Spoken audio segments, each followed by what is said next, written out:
Good morning विद्यार्थियों, कैसे हो। मुझे उम्मीद है कि आप सब स्वस्थ होंगे और मैं चाहता भी यही हूँ कि आप स्वस्थ रहें, आपकी दीर्घ आयु हो, आप लंबी आयु जिए और अपने माता पिता की सेवा करते रहें। इसी में सब कुछ का भलाई है। तो देखो भाई प्यारे विद्यार्थियों, बात कर रहे थे अपन मैट्रिक्स की, और मैट्रिक्स जो है वो उसकी विविध प्रश्नमाला पढ़ रहे थे और विविध प्रश्नमाला के क्वेश्चन नंबर 8 तक पूरे हो चुके थे। मैंने बोर्ड पर क्वेश्चन लिख दिए 9, 10, 11, 12 और 13। देखते हैं कितने सवाल करेंगे आज की क्लास में और फिर आगे बात करेंगे। विद्यार्थियों पढ़ते रहें, मेहनत करते रहें, बिना मेहनत करे कुछ भी हासिल नहीं होने वाला है। तो ज़्यादा आपको लेक्चर नहीं दूंगा, वरना आप सोचोगे सर लेक्चर ज़्यादा दे रहे, पढ़ा कम रहे। तो आओ प्यारे विद्यार्थियों ध्यान से देखो, इधर मैट्रिक्स की बात कर रहे थे, उसकी विविध की बात कर रहे थे और विविध के क्वेश्चन नंबर अपने 8 तक कंप्लीट हो गए थे। क्वेश्चन नंबर 9 कह रहा है, क्वेश्चन नंबर 9 क्या कह रहा है देखो स्क्रीन पर पढ़ेंगे। देखो भाई विद्यार्थी इधर ध्यान दो ढंग से।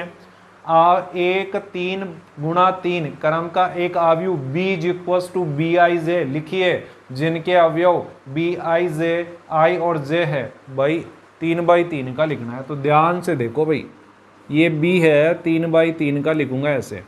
3/3 का अवयव कैसे निकलते हैं? पहला पंक्ति और पहला स्तंभ, पहली पंक्ति दूसरा स्तंभ, पहली पंक्ति और तीसरा स्तंभ, 3 स्तंभ हो गए।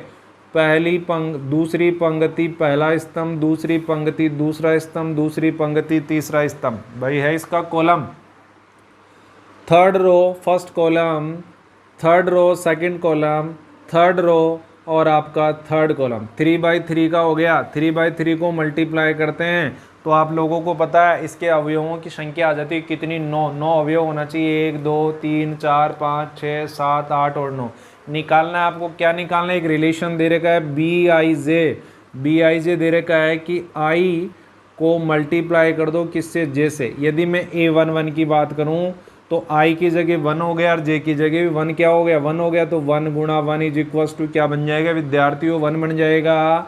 A12 की बात करूं तो 1 इंटू 2 क्या बन जाएगा? 2 बन जाएगा। A13 की बात करूं 1 इंटू 3 क्या बन जाएगा? 3 बन जाएगा। इसी प्रकार प्यारे बच्चों A21 की बात करूं तो 2 इंटू 1 क्या बन जाएगा? 2 बन जाएगा। A22 की बात करूं 2 इंटू 2 को मल्टीप्लाई करा तो प्यारे विद्यार्थियों 4 आ गया। A23 की बात करूं 2 इंटू 3 की बात करूं तो कितना हो जाएगा? 6 हो जाएगा। सब जानते हो गुणा करना, सिंपल सिंपल सवाल है। A31 का मान हो गया 3 गुणा 1 इंटू 3 और A32 का मतलब हो गया 3 गुणा 2 और 3 को 2 से गुणा करते हैं 6 और A आपका बन गया 3 और A33 इंटू 3 का मान हो गया कितना? 9 हो गया। कितना हो गया विद्यार्थियों? 9 हो गया। तो आपका जो आयु है वो आपसे पूछा था कौन? B पूछा था, तो रख दो 1 2 और 3। जिस क्रम में लिखा, जिस तरीके से लिखा वैसे ही लिखना है। 2 4 6 और 3 6 और 9 और ये 3/3 का आपसे पूछा था। यही आप लोगों का उत्तर हो गया। विद्यार्थियों मुझे उम्मीद है आप लोगों को समझ में आया होगा, बिल्कुल आया होगा, और मुझे उम्मीद भी रहती है आप लोगों को समझ में आना भी चाहिए। नहीं समझ में आ रहा है तो फिर फ़ायदा ही क्या। बात समझ में आई? मिटा दूं इसे, एक बार नोट कर लें, आप मिटा दें। वैसे कर भी लोगे, 12th क्लास में आ गए, इतना सरल सा सवाल तो कर लोगे आप, बिल्कुल कर लोगे। वैसे ये वाले सवाल कराने ही नहीं चाहिए मुझे, बट फिर भी करा रहा हूँ कि कई विद्यार्थी ऐसे होते हैं वो भी नहीं आते। क्वेश्चन नंबर 10, शौक में साइंस मैथ ले लेते हैं, है ना, बुरा मत मानना कि शौक में ले लिया। हाँ ले लेते हैं भाई। देखो ए की वैल्यू दी हुई है, ए इज इक्वल्स टू दे रखा है आपका, और आपको निकालना है ए प्लस बी का ट्रांसपोज। ए आपके पास में दिया हुआ है, बी आपके पास में दिया हुआ है, बी का ट्रांसपोज निकाल लो भाई। इसका परिवर्तन अवयव निकालो। कैसे निकालूंगा? परिवर्तन अवयव वैसे निकलता है जिसकी पंक्तियों की संख्या को स्तंभ में, स्तंभ की संख्या को पंक्तियों में बदल दिया जाए। तो विद्यार्थियों देखो भाई, -1 3 -5 2 4 और -6 बदल दिया भाई आपने। क्या करा? बदल दिया। देखो ये पहली पंक्ति स्तंभ में बदल दिया, दूसरी पंक्ति स्तंभ में बदल दिया, तीसरी पंक्ति स्तंभ, या पहले स्तंभ को पंक्ति में बदल दिया, दूसरे स्तंभ को पंक्ति में बदल दिया। अब आपके पास ए तो आपके पास में दिया हुआ था 2 -1 3 2 -4 और 3, ये दिया हुआ है ना। और बी का ट्रांसपोज आपने निकाले -1 2 3 4 -5 और -6। विद्यार्थियों जोड़ना है, बिल्कुल भली बाती आप जोड़ सकते हो, जोड़ना सबको आता है। 2 में से -1 चला गया तो 2 बच गया, बच गया? अरे नहीं प्यारे बच्चों, 1 बचेगा। ये गलतियां मत करना। 3 में से 3 चला जाएगा, नहीं जाएगा। अब की बार तो प्लस का चिन्ह है। मैं थोड़ा सा बीच में मजाक भी कर देता हूँ आप लोगों को ध्यान लाने के लिए। तो ये बन गया 6 -4 और -5 माइनस के 9 माइनस का 1 और प्लस का 2 तो प्लस का 1। 2 और 4 हो गए 6 और 3 में से -6 में से 3 चला जाएगा क्योंकि ये प्लस और माइनस तो माइनस का 3। यही आपका 2/3 का अवयव प्राप्त हो गया A + B का ट्रांसपोज। और कोई गलती हो तो आप लोग चेक कर लो। बात समझ में है? आप समझदार हो वैसे भी। मिटा दो इसे। हाँ प्यारे बच्चों ध्यान दो, अगला क्वेश्चन नंबर 11 की बात करेंगे। किसकी बात करेंगे? 11। और क्वेश्चन नंबर 11 बहुत बढ़िया सवाल है, VIMP, बहुत इंपॉर्टेंट सवाल राजस्थान बोर्ड में और काफ़ी बार टेस्ट में भी मिलेगा आप लोगों को। बात समझ में आई? अद्वार सिंह कह रहा है कि अवयव ए को सममित व विषम सममित अवयव के योग के रूप में व्यक्त कीजिए। और लिखवाया था मैंने पीछे, क्या लिखवाया था? ए दिया हुआ है आपको 6 5 और 2 और 4। ए इज इक्वल टू लिखेंगे 1/2 A + A का ट्रांसपोज सममित अवयव और फिर प्लस 1/2 A - A का ट्रांसपोज विषम सममित अवयव। वैसे आप यहाँ से भी देख सकते हो, देखो A + A का ट्रांसपोज एक सममित अवयव होता है और A - A का ट्रांसपोज एक विषम सममित अवयव होता है क्वेश्चन नंबर 12 में। तो देखो प्यारे बच्चों A आपको लाना है तो लिखो, देखो 1/2 A आपका है, देखो A को मैं ऐसे लिख रहा हूँ भाई 6 5 2 और 4। A का ट्रांसपोज निकाल दो भाई, ये लो A का ट्रांसपोज 6 2 5 और 4। पंक्तियों को स्तंभ को पंक्तियों में बदल जाए। वैसे 2/2 क्रम का एक जो अवयव होता है उसको ऐसे भी बदला जा सकता है। कैसे? 6 और 4 मुख्य विकर्ण के अवयव नहीं बदलेंगे और मुख्य विकर्ण के अवयवों को छोड़कर बाकी का स्थान परिवर्तन करते हैं। ये 2/2 क्रम के अवयव का ट्रांसपोज हो जाता है। तो यहाँ से देखो प्यारे बच्चों 6 2 5 और 4 और यहाँ से बन गया +1/2। यहाँ पर आ गया विद्यार्थियों 6 5 2 और 4 और माइनस का A का ट्रांसपोज 6 2 5 और 4। ये लो प्यारे बच्चों, तो 1/2 ऐसा का ऐसा और यहाँ पर एक मैट्रिक्स बन जाएगा। देखो 6 में 6 को जोड़ा 12 है, 2 में 5 को जोड़ा बन गया 7, 5 और 2 भी हो गए 7, 4 और 4 हो गए भाई, ये 4 था ना, 4 और 4 हो गए 8। फिर 1/2 विद्यार्थियों बात करेंगे, 6 में से 6 चला गया 0 भाई, 6 में से -6 चला गया 0, 2 में से ये चला गया तो बच गए -3। किसके 3 बच गए विद्यार्थियों? माइनस के 3 बच गए। अरे भाई 2 में से -5 जाएगा तो -3, 5 में से 2 चला गया तो बच गया 3, क्या बच गया? 3 बच गया। और 4 में 4 चला गया तो 0 बच गया। तो देखो प्यारे बच्चों इसको डिवाइड करेंगे तो बनेगा 2 का भाग देंगे 6 बार, नहीं जा रहा 7/2, नहीं जा रहा 7/2, चला गया 4। इधर भी 2 का भाग देंगे 0 में। अरे 0 तो एक ऐसी संख्या है जिसमें किसी का भी भाग दें हमेशा 0 प्राप्त होता है। 0 3/2 -3/2 और 0।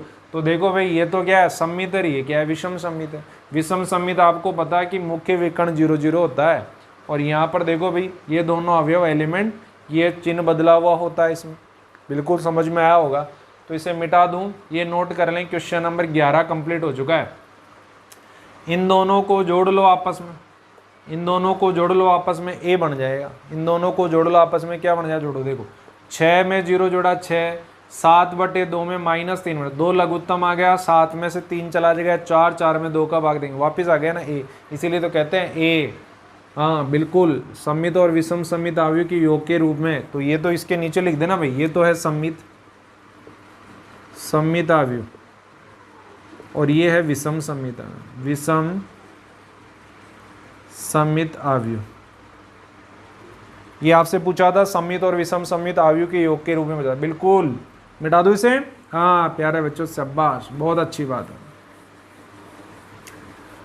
वैसे विद्यार्थियों मुझे उम्मीद है आप लोगों को बिल्कुल समझ में आ रहा हो। क्वेश्चन नंबर 12 उड़ा दो, बिल्कुल उड़ा दो। ए दिया हुआ है, क्या दे रखा है ए में, ए दे रखा है, ये लो भाई ए दिया हुआ है 2 -1 0 1 0 और 1 1 2 और 3। ए दिया हुआ है, ए का ट्रांसपोज बिल्कुल निकाल दोगे। कैसे, पंक्तियों को स्तंभ में, स्तंभों को पंक्तियों में बदल दिया जाता है और ए का ट्रांसपोज निकल जाता है, बिल्कुल निकल जाता है विद्यार्थियों। हाँ, 2 1 1 -1 0 2 0 1 और 3। शाबाश प्यारे बच्चों। इसी प्रकार पहला निकाल दो इसका। पहला कह रहा है कि ए के ट्रांसपोज का होल ट्रांसपोज कर दिया जाए तो ये बन जाता है, बिल्कुल बन जाता है। ए का ट्रांसपोज आपका दे रखा है 2 1 1 -1 0 2 0 1 और 3। इसका वापस ट्रांसपोज करेंगे, वापस क्या करेंगे, ट्रांसपोज करेंगे तो पंक्तियों को स्तंभ को पंक्तियों में बदल दो। 2 -1 0 1 0 1 1 2 और 3। चेक करो भैया, ये दोनों बराबर है तो वापस क्या बन गया, ए बन गया। तो ये बन गया इस पहले का हल। दूसरा कह रहा है ए प्लस ए का ट्रांसपोज एक सममित अवयव है क्या। हाँ बिल्कुल निकालेंगे, ए प्लस ए का ट्रांसपोज एक सममित अवयव है क्या। मिटा दूं इसको, हाँ भी इसको मैंने मिटाया। देखो सेकंड कह रहा है कि ए प्लस ए का ट्रांसपोज एक क्या हो, एक सममित अवयव है क्या, अवयव है। तो विद्यार्थियों दोनों को जोड़ दो। ए बन गया आपका 2 1 1 -1 0 2 और ये लो भाई थोड़ा सा सही से लिख देता हूँ 0 1 और 3 प्लस ए का ट्रांसपोज 2 1 1 -1 0 और 2 0 1 और 3। विद्यार्थियों उम्मीद है मुझे कि आप लोगों को जोड़ना आता है। बिल्कुल आता है सर, आप क्या बात कर रहे हो, बिल्कुल आता होगा भाई। 2 में 2 जोड़ा 4, 1 में 1 चला गया 0, 1 में जोड़ दिया 1, यहाँ पर -1 ये बन गया 0, 0 में इसको जोड़ा 0, 2 में इसको जोड़ा 3, 0 में इसको जोड़ा 1, 1 में 2 को जोड़ा 3, 3 में 3 को जोड़ा 6।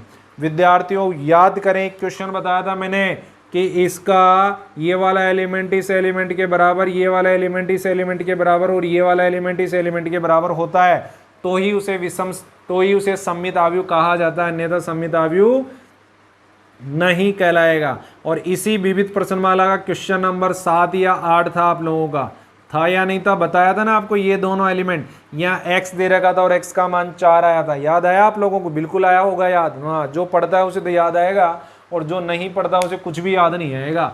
ये बन गया एक क्या, सममित अवयव है। ये क्या है, सममित अवयव है। ये चीज ध्यान रखना, मुख्य विकर्ण के अवयवों के बाद में ऊपर नीचे जहां पोजीशन आ रही है ना, जैसे आपका ये कौन सा है, पहली पंक्ति और दूसरा स्तंभ, और ये होना चाहिए इसका उल्टा, दूसरी पंक्ति और पहला स्तंभ, ये दोनों एलिमेंट आपस में बराबर होने चाहिए। हाँ, तभी क्या होता है, सममित अवयव होता है, अन्यथा सममित अवयव नहीं होता है। अगला दे रखा है आपका ए प्लस ए और ए का ट्रांसपोज ए एक सममित अवयव है क्या, बिल्कुल विषम सममित। चेक कर लेते हैं पहले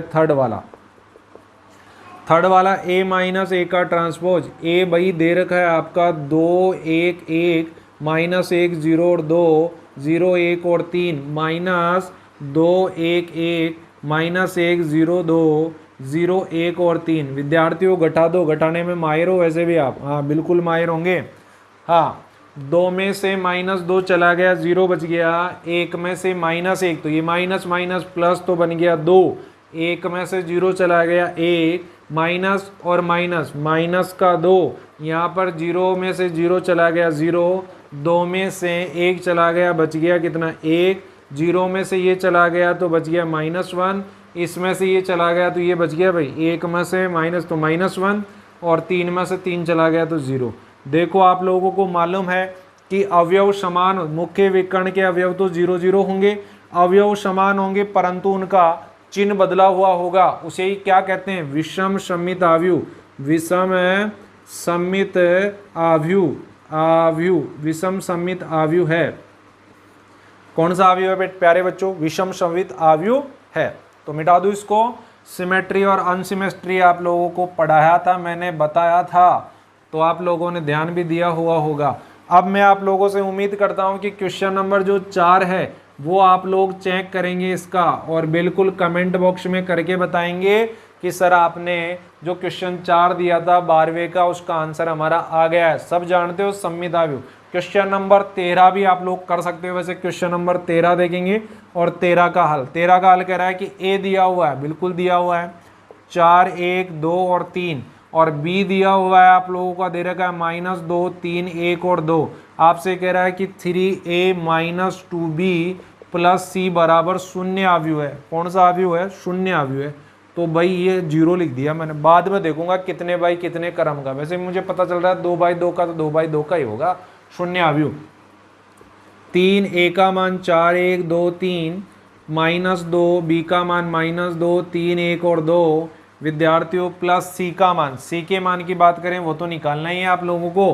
गुणा करो, यहाँ से बन गया आपका 4 × 3 = 12, 3 × 2 = 6, 3, 3 × 3 = 9, माइनस का 4, 2, 3 × 2 = 6 और 4 प्लस सी बराबर 0। विद्यार्थियों समझ में आ रहा होगा? बिल्कुल आ रहा है। सर इन दोनों को कैलकुलेट कर ले। हाँ करो ना प्यारे बच्चों, तुम्हें कौन मना कर सकता है? किसी की मजाल है आप लोगों को मना करने की? नहीं मना करेंगे। 12 और ये बन गया प्लस, तो हो गए 16। 6 में से 2 चला गया, बन गया 4। 3 में से 6 चला गया, बच गया -3। 9 में से 4 चला गया, बच गया 5। विद्यार्थियों समझ में आया? अब यहाँ से देखते हैं प्यारे बच्चों, सी की बात करें तो ये बन गया 0, 0, 0, 0 -16, 3, 4 और 5। और घटाना आप जानते हो क्या करेंगे? -16 - 4 + 3 और -5। यही फाइनल आप लोगों का आंसर आ गया। यही फाइनल। ऊपर लिख दूं? नहीं दिख रहा हो तो, नहीं दिख रहा हो तो यहाँ लिख देता हूँ क्या आंसर होगा। आंसर आपका है C = -16, 3, -4 और -5। प्यारे बच्चों आज की सभा यहीं समाप्त। आज की सभा यहीं समाप्त। प्यारे बच्चों बहुत बच्चे, जैसे दीपक चंदेल बिल्कुल पढ़ रहा है, रेगुलर क्लास ले रहा है। दीपक चंदेल रेगुलर क्लास ले रहा है। हाँ तो प्यारे बच्चों पढ़ते रहो। बाकी बच्चे भी दीपक चंदेल की तरह पढ़ें, मेहनत करें और क्लास को अटेम्प्ट करें। बहुत बहुत धन्यवाद प्यारे बच्चों। आप लोगों को यूं ही आप देखते रहें, लाइक करते रहें, शेयर करते रहें, सब्सक्राइब करते रहें। और यदि आप लोगों को अच्छा लग रहा है तो एक लाइक तो बनता ही है, और कमेंट बॉक्स में भी बिल्कुल लाइक बनता है। लिखना पड़ेगा आप लोगों को, कमेंट करना पड़ेगा। कमेंट नहीं करते हो आप लोग कि आप लोगों को अच्छा लगा कि बुरा लगा। अरे आप कमेंट करोगे जब भी तो मुझे अच्छा लगेगा। बहुत बहुत धन्यवाद। Thank you.